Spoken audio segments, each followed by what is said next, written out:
When the world's most fearless crew storms Spain's unbreakable bank, the question isn't if they'll get the gold, it's who will survive the betrayal. Shots explode through Banco de Europa's marble halls. Marcus dives behind a pillar as security forces storm the building. Elena crawls across broken glass. Her radio crackles with desperate voices saying, "They are surrounded with no way out." She finds the emergency lockdown button. One press traps the police upstairs, but also traps her team in the vault forever. The footsteps get closer. Her finger hovers over the switch. The biggest foreign heist in the history of Spain is happening with an unknown end. In a small cafe near the Prado Museum, 5 Americans sat at separate tables, pretending not to know each other. The man they called the architect looked like any other tourist. He wore a simple gray suit and read a Spanish newspaper, though his eyes never stopped moving. Behind those calm eyes lived the mind of a master criminal. He had spent 2 years planning this job, studying every detail of Madrid's most protected building. 3 blocks away stood Banco de Europa, a fortress of steel and stone that held secrets worth more than most countries' treasures. The bank's vault contained gold bars that could crash world markets if they disappeared. For months, Spanish newspapers had whispered about the bank's hidden reserves, money that powerful people wanted to keep secret. The architect folded his newspaper and stood up. This was the signal his team had waited for. At 4 other tables, his carefully chosen crew prepared to move. Each person brought special skills that made them perfect for this impossible job. Sarah Chen had been the best hacker on Wall Street before she stole millions from her own company. Her fingers could dance across computer keyboards like a pianist, breaking through any security system. She looked innocent with her glasses and quiet smile, but her mind was a weapon that could crack any code. Marcus Thompson still moved like the Marine he used to be. 20 years of military service had taught him how to handle explosives and stay calm under pressure. His dark skin showed scars from battles in foreign countries, but his biggest fight would happen today in Spain's capital. Elena Rodriguez was not her real name. Just like the dozen other identities she had used around the world, she could speak 5 languages perfectly and convince anyone to trust her. Her beauty was just another tool she used to get what she wanted. Men and women both found it hard to say no to her warm smile and clever words. Jake Morrison drove cars the way other people breathed, naturally and without thinking. Police in 3 countries wanted to arrest him, but none had ever caught him. For months, they had lived in Madrid like normal visitors. Sarah worked as a computer consultant for Spanish businesses, learning about their security systems. Marcus got a job with a construction company that had contracts with many banks. Elena became friendly with employees at Banco de Europa, asking innocent questions about their work. Jake drove a taxi, mapping every street and escape route in the city. The bank had been their target from the beginning, but not for the reasons most thieves would choose it. The architect did not care about ordinary money. He wanted the special vault on the basement's lowest level, where the bank kept gold bars that did not officially exist. These bars belonged to an American company that used the Spanish bank to hide money from their own government. That today was Spain's National Day, when the whole country celebrated with parades and festivals. Police and security guards would be busy protecting the celebrations, not watching the banks. It was the perfect time to strike. The architect walked slowly toward the bank, checking his watch. In exactly 30 minutes, Spain's biggest parade would begin just 4 blocks away. Thousands of people would fill the streets, and news cameras would show the world Spain's proud traditions. no one would notice 5 Americans breaking into the most secure building in Madrid. Sarah had already hacked into the bank's computer systems from her apartment. She could see every camera and alarm in the building, and she knew how to turn them off when needed. Marcus had studied the building's structure for months, learning where to place explosives that would open doors without bringing down the whole bank. Elena had convinced 3 bank employees to give her their security cards, telling them she was researching Spanish banking for an American university. Jake had stolen a van that looked exactly like the ones contractors used to service the bank's equipment. Everything was ready.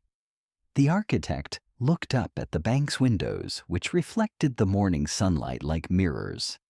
In a few hours, those windows would reflect something very different: the chaos of the perfect crime. The plan was simple in its genius. They would enter the bank as contractors coming to fix the air conditioning system. Elena's stolen security cards would get them through the first doors. Sarah would control all the cameras and alarms from her laptop. Marcus would handle any locked doors or safes they encountered. Jake would wait outside, ready to drive them to safety. But the architect knew that no plan, no matter how perfect, survived contact with reality. Something would go wrong. Someone would make a mistake. The real test of a great criminal was not making a perfect plan, but adapting when the plan fell apart. He thought about the Spanish investigators who would soon be chasing them. He had studied their methods and knew they were smart and dedicated. Leading them would be Inspector Carmen Vega, a woman whose reputation for solving impossible cases was known throughout Europe.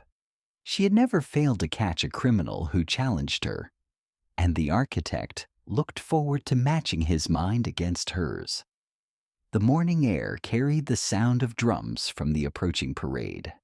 Families lined the streets, children waved Spanish flags, and everyone smiled in anticipation of the celebration.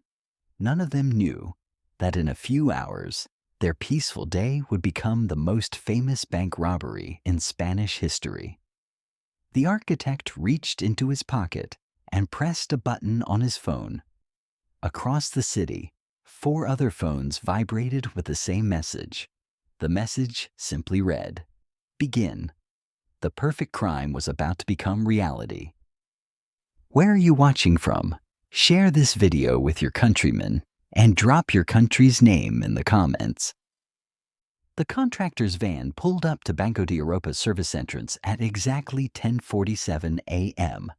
Jake Morrison sat behind the wheel, dressed in blue coveralls with a fake company logo. His eyes constantly moved, watching for police cars or anything that looked wrong. The parade had started, and he could hear distant music and cheering, but his mind focused only on escape routes and timing.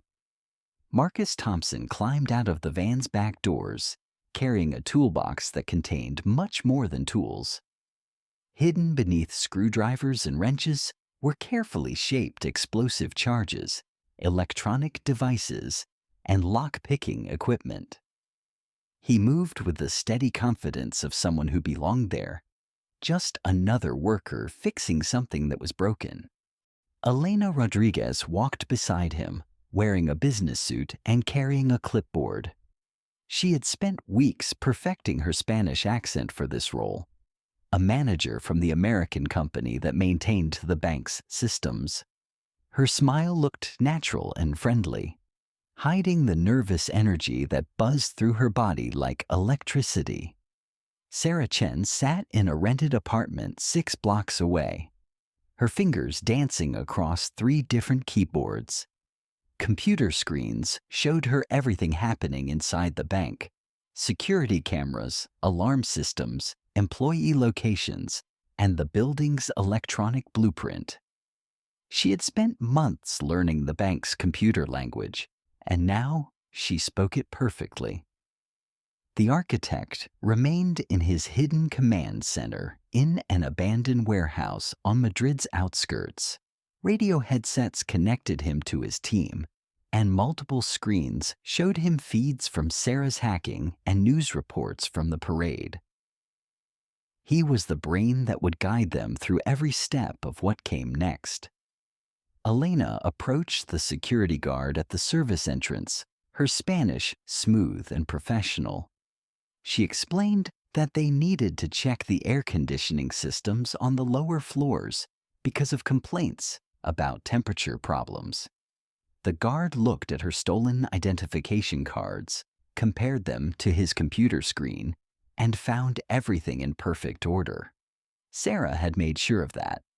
Her invisible fingers moved through the bank's security database, creating fake work orders and maintenance schedules that looked completely normal. To every computer in the building, Elena and Marcus were exactly who they claimed to be. The guard opened the reinforced steel door, and Elena stepped into the bank's service corridors. Marcus followed, pushing a cart loaded with equipment that would help them reach the vault. Their footsteps echoed in the narrow hallway, but Sarah's hacking ensured that no security cameras recorded their presence. The architect watched their progress and calculated timing. Phase 1 was complete. They had 43 minutes before the parade ended and security returned to normal patterns. But even as his team moved deeper into the bank, the architect knew they were not alone in their preparations. Across Madrid, Inspector Carmen Vega sat in her office at Spain's National Intelligence Center, studying reports that had been bothering her for weeks. Carmen was 42 years old, with dark hair pulled back severely and eyes that missed nothing. She had spent 15 years catching criminals who thought they were too smart to be caught. And Carmen had learned to trust her feelings about people, and her feelings told her that David Hayes was not what he seemed to be. She had been watching all 5 of them for weeks, but carefully, without letting them know they were being observed. If they were planning something, she wanted to catch them in the act, not scare them into running away. This morning, something had changed. All 5 Americans had left their apartments earlier than usual, and her surveillance teams had lost track of them in the crowds gathering for the National Day Parade. Carmen's instincts screamed that today was the day she had been waiting for. She grabbed her phone and called her partner, Inspector Luis Santos. She told him she needed surveillance teams at every major bank in Madrid immediately. Luis protested that it was National Day and half their people were working the parade. Carmen insisted he get the other half to watch the banks. She was convinced something was happening today. While Carmen mobilized her forces, the robbery continued according to plan. Elena and Marcus had reached the bank's main floor, where normal business continued as if nothing unusual was happening. Customers waited in lines, tellers counted money, and managers reviewed loan applications, unaware that thieves were walking through their building. The vault they wanted lay 3 levels underground, protected by multiple security systems and locked doors that had never been breached. But the architect had studied those defenses for 2 years, and his team was prepared for every obstacle. Marcus reached the first checkpoint, a steel door with an electronic lock that required both a security card and a fingerprint scan. Elena swiped one of her stolen cards, while Sarah's hacking created a temporary malfunction in the fingerprint scanner, making it accept any touch as valid. The door clicked open, and they descended into the bank's secure levels. But as they moved deeper underground, both Marcus and Elena reached into their equipment bags and pulled out masks. Marcus slipped on a black ski mask. Elena chose a white theatrical mask, elegant and smooth, that transformed her beautiful features into an anonymous, haunting presence. The masks served both practical and psychological purposes. If security cameras caught them despite Sarah's hacking, their faces would remain hidden. But more importantly, the masks transformed them from nervous criminals into something more dangerous. Professional thieves who had done this before. The architect monitored their progress from his warehouse, but part of his attention focused on news reports from the parade. Spanish television showed thousands of people celebrating in Madrid's streets, but the architect noticed something that made his jaw tighten. In the background of one shot, he glimpsed a familiar face. Inspector Carmen Vega, talking urgently into a phone instead of enjoying the celebration. She knew. Somehow, the famous Spanish investigator had figured out that something was wrong. The architect's perfect plan had encountered its first serious problem. He quickly radioed Marcus and Elena to increase their speed. They might have less time than expected. 2 levels underground, Marcus placed his first explosive charge on a reinforced door that led to the vault level. The explosion would be small and controlled, barely audible above ground, but powerful enough to tear through steel. He stepped back and pressed the detonator. The door buckled inward with a muffled boom. Alarms should have screamed throughout the building, but Sarah's hacking kept them silent. Emergency lights should have flashed, but she controlled those too. To everyone above ground, nothing had happened. Marcus and Elena stepped through the smoking doorway into the bank's most secure level, their masks making them look like phantoms in the emergency lighting. Here, thick walls contained safe deposit boxes, cash storage, and the special vault that was their target.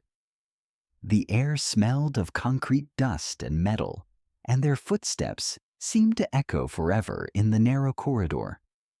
But they were not the only ones moving through Madrid's underground spaces. Inspector Carmen Vega had not waited for her surveillance teams to confirm her suspicions.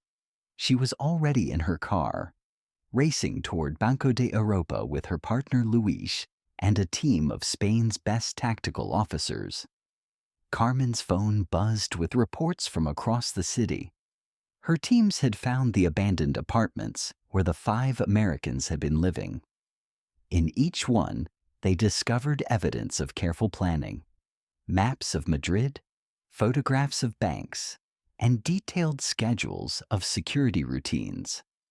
But the most important discovery was in David Hayes' apartment, where Carmen found something that changed everything.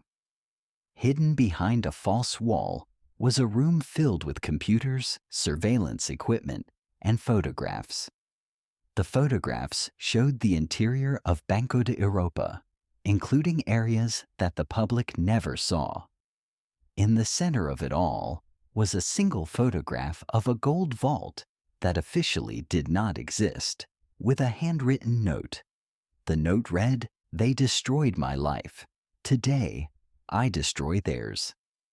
Carmen finally understood what she was dealing with. This was not just a robbery. It was revenge. Her car screamed through Madrid streets, siren wailing, racing to reach the bank before it was too late. But even as she drove, Carmen wondered if she was already too late. Professional criminals like these did not leave evidence behind unless they were confident they could not be stopped. 3 levels underground, Marcus and Elena reached the special vault. The final tumbler clicked into place, and the massive steel door swung open. Inside, gold bars were stacked like bricks in a wall. Each bar weighed 25 pounds and was worth more than most people earned in a year. But these were not ordinary gold bars.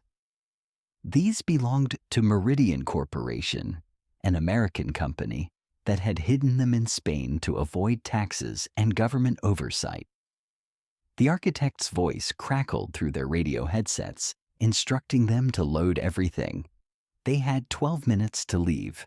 But as Marcus and Elena began moving the heavy bars into their equipment cart, the architect's surveillance systems showed him something that made his blood run cold. Police cars were surrounding the bank, and Inspector Carmen Vega was stepping out of the lead vehicle. The perfect crime had just become a race against time. Inspector Carmen Vega stood on the sidewalk outside Banco de Europa, her trained eyes studying the building that looked perfectly normal from the outside.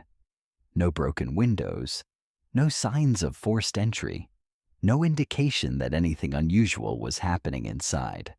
She ordered Luis to take his team around the back and watch every exit, but not to move until she gave the word. If these people were as professional as she thought, they had planned for exactly this situation. Carmen's tactical team spread out around the building while she approached the main entrance. She asked if anyone unusual had been in the building that day. The head guard mentioned just the maintenance crew working on the air conditioning. They had arrived about an hour ago. Carmen felt her stomach drop. She asked to see the work order. The guard pulled out a clipboard with official-looking paperwork that seemed perfectly legitimate. But Carmen noticed something wrong immediately.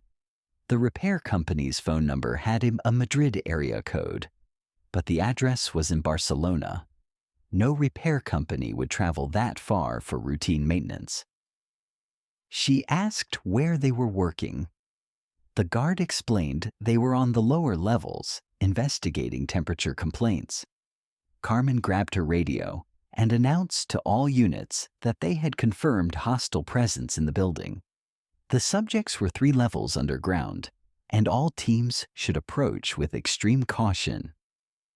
3 floors below, the architect's voice crackled through his team's earpieces, informing them that police were in the building. He ordered them to execute emergency protocol immediately. Marcus and Elena had loaded half the gold bars into their cart, but there was no time to take the rest. Through the slits in his black ski mask, Marcus's eyes showed the desperation of a soldier who refused to retreat. Elena's white theatrical mask had become streaked with sweat and dust, but her movements remained precise and controlled. Sarah's computer screens showed police officers spreading through the bank's upper floors, following building plans that would eventually lead them to the vault level. The architect commanded them to leave the gold.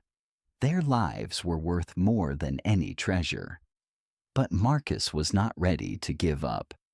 20 years as a Marine had taught him to complete missions no matter what obstacles appeared. He asked for just 2 more minutes, insisting they could still make this work. The architect refused his request and ordered immediate extraction. Elena was already moving toward the exit, but Marcus continued loading gold bars with desperate speed. Each bar represented months of planning, years of preparation, and the chance to make Meridian Corporation pay for their crimes. He would not abandon the mission when success was so close. Sarah watched her screens with growing panic as police officers descended toward the lower levels. She warned Marcus that he had maybe 90 seconds before they reached him. The architect made a command decision that went against every instinct he had developed in 20 years of crime. He ordered Sarah to trigger the building's fire suppression system and flood the lower levels with foam. Sarah protested that this would trap Marcus and Elena. The architect explained that it would also confuse the police and give the team time to escape through the service tunnels. Sarah's fingers hesitated over her keyboard.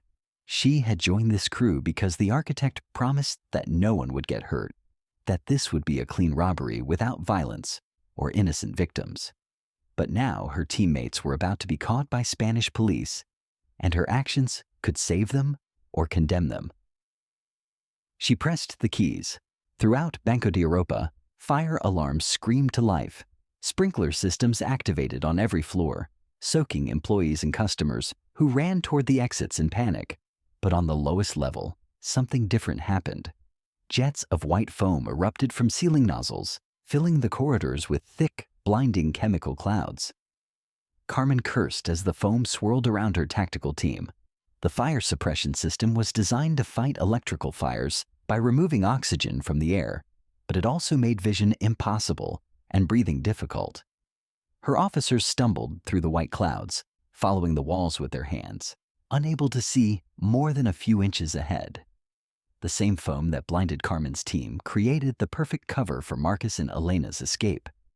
Through the white chaos, Marcus's black mask made him nearly invisible, while Elena's white theatrical mask seemed to float like a spirit through the chemical clouds.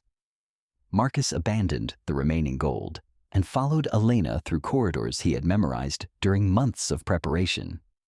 The foam burned their eyes and throats, but they knew exactly where they were going. Above ground, Jake Morrison sat in his van, listening to police radio chatter on a scanner.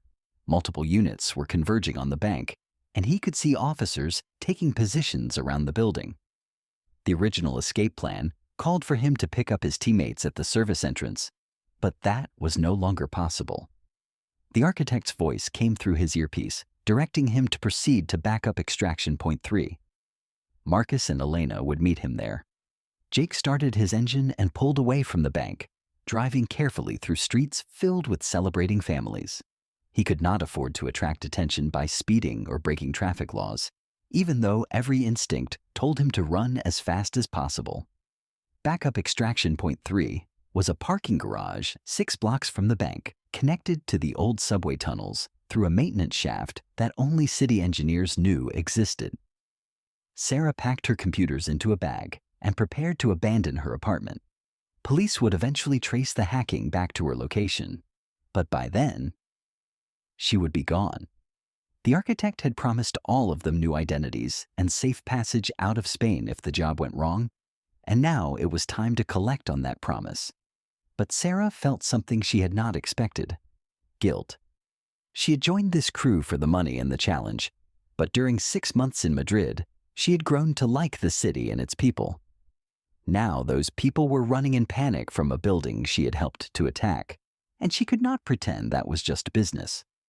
Back in the bank's lower levels, Carmen's tactical team finally reached the vault through the dissipating foam. What they found amazed them: a professional operation that had been executed with military precision. The vault door stood open, explosives had been placed with surgical accuracy, and most of the gold was gone. But scattered on the floor among the empty spaces where gold bars had been were 2 items that made Carmen's blood run cold. A black ski mask, still damp with foam, lay crumpled near the vault entrance. Beside it was a white theatrical mask, elegant and clean despite the chaos around it. These were not the improvised disguises of desperate criminals. They were the calling cards of professionals who wanted to be remembered. But not all of the gold was gone. Marcus had been forced to leave behind dozens of bars worth millions of dollars, and Carmen quickly called for specialists to inventory what remained. More importantly, she found evidence that would help her track down the thieves: fingerprints on the vault door, footprints in the foam, and traces of explosive residue that might identify the manufacturer. One of her officers called from across the vault, indicating she needed to see something important. Carmen approached the back wall of the vault, where someone had spray-painted a message in red letters. The message read, "Meridian Corporation. Your secrets are not safe. The architect." Now Carmen understood the true scope of what had happened. This was not just a robbery. It was an attack on a specific target, carried out by someone with a personal vendetta against an American company. The gold was just a weapon in a larger war. She grabbed her phone and called her contact at Interpol. She requested everything they had on Meridian Corporation and anyone with a grudge against them who might have the skills to plan this operation. While Carmen worked to identify her suspects, the architect sat in his command center, watching news reports of the chaos at Banco de Europa. Spanish television showed people running from the building, police cars surrounding the area, and foam still dripping from broken windows. But the news reports also showed something else that made the architect smile. In the confusion of the fire alarm and police response, several Banco de Europa employees had grabbed their personal belongings and run from the building. Among those belongings were briefcases and computer drives that contained information about the bank's secret accounts and illegal transactions. Spanish newspapers would soon have enough evidence to expose Meridian Corporation's money laundering operation and the Spanish officials who had helped hide it. The stolen gold was just the beginning. The real damage would come from the documents and data that were now spreading through Madrid's journalism community. Marcus and Elena emerged from the subway tunnel access shaft in the parking garage, their faces red and raw from the chemical foam, their masks stuffed into a bag that would soon be burned and scattered across Madrid's outskirts. Jake was waiting with the van, engine running and route planned to get them out of the city before police could establish roadblocks. But as they climbed into the van, Marcus made a discovery that changed everything. The bag he had grabbed in his desperate rush to escape did not contain the gold bars he thought he had saved. Instead, it held metal decoys, worthless bars painted to look like gold, but light enough that one person could carry dozens of them. Marcus announced in defeat that they had gotten nothing. It was all fake. Elena stared at the decoys in confusion. She insisted the vault had been full of real gold. She had seen it and touched it. The architect's voice came through their earpieces, and for the first time in months, he sounded truly satisfied. He explained that they had not seen real gold, but what they needed to see. The actual gold had been moved out of the vault months ago, one bar at a time, through a network of couriers and shell companies. What they had found today were replacements designed to fool anyone who managed to break in. Jake slammed his fist against the steering wheel and demanded to know the point. He asked why they had risked everything for fake gold. The architect explained that Meridian Corporation needed to believe their gold was still there. They needed to feel secure enough to keep using Banco de Europa for their illegal transactions. And they needed to be in the building today when Spanish authorities found evidence of their crimes. As Jake drove them through Madrid's streets toward a private airfield, the architect explained the final phase of his plan. For 2 years, he had been positioning himself not just to steal from Meridian Corporation, but to destroy them completely. The bank robbery was theater, designed to draw attention and create chaos. While police focused on the vault and the missing gold, the architect's real accomplices, investigative journalists, government auditors, and competing corporations, had been given evidence that would trigger investigations across 3 continents. Meridian Corporation would soon face charges for tax evasion, money laundering, and corporate fraud. Their stock price would collapse, their executives would go to prison, and their victims would finally get justice. The architect explained that the gold was never the real target. It was bait to make them reveal themselves. Every security measure they activated, every call they made to protect their assets, every desperate attempt to hide their crimes, all of it had been recorded and documented. He had not wanted people who would steal the gold and disappear. He had wanted people who would be caught, questioned, and eventually credited with exposing one of the world's most corrupt corporations. They were not just thieves. They were whistleblowers with criminal records, people whose testimony would carry weight precisely because they had nothing left to lose. Inspector Carmen Vega worked through the night, following leads that took her deeper into a web of international corruption than she had ever imagined. The bank robbery had been shocking enough, but the evidence left behind revealed crimes that reached into the highest levels of Spanish government and American business. By dawn, she had identified 4 of the 5 criminals, but the architect remained a mystery. David Hayes had disappeared as completely as if he had never existed, leaving behind only questions and a trail of evidence that pointed toward crimes much bigger than bank robbery. Carmen stood in her office, holding the 2 masks that had been found in the vault, the black ski mask and the white theatrical mask. They would be tested for DNA and fingerprints, but she suspected they would find nothing useful. These masks were not just disguises. They were symbols, left behind deliberately to show that real criminals had been there, professionals who understood the theater of crime. Carmen stood on her office balcony, looking out over Madrid as the sun rose on a city that would never be the same. The national day that was supposed to celebrate Spain's proud traditions had become the day that exposed the corruption eating away at those traditions. But she had to admit a grudging respect for the criminal who had orchestrated it all. The architect had committed the perfect crime, not because he had stolen the most gold, but because he had stolen something far more valuable. He had stolen the truth and given it back to the people who deserved to know it. 3 months later, Meridian Corporation collapsed in the largest corporate scandal in American history. 5 Spanish officials were arrested for money laundering. Banco de Europa's reputation was destroyed, and its executives faced criminal charges. The gold was never found because it had never been stolen. The architect had spent 2 years moving it legally through a network of legitimate transactions, using Meridian Corporation's own corruption against them. By the time police broke into the vault, the real treasure was already safely hidden in accounts around the world. And somewhere in South America, 5 Americans with new identities read about the trials and investigations their actions had triggered. They had lost their old lives, but they had gained something more valuable. The knowledge that sometimes the perfect crime is not about what you take, but about what you give back. The architect had kept his promise to his team and to himself.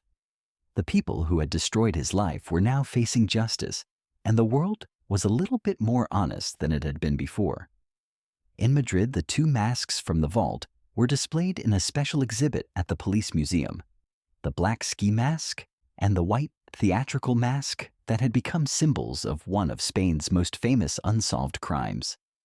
Visitors would stare at them and wonder about the faces that had once worn them, never knowing that those faces belonged to people who had traded their identities for justice. In the end, the red shadows that had fallen across Madrid the National Day had revealed truths that were more valuable than gold. Where are you watching from? Share this video with your countrymen and drop your country's name in the comments. I want to see which culture shows up strongest here. This isn't just a story. It's how country's culture's tale connects with another. Stick around and don't forget to subscribe for more cross-cultural storytelling. Comment your view on the play of things in the story.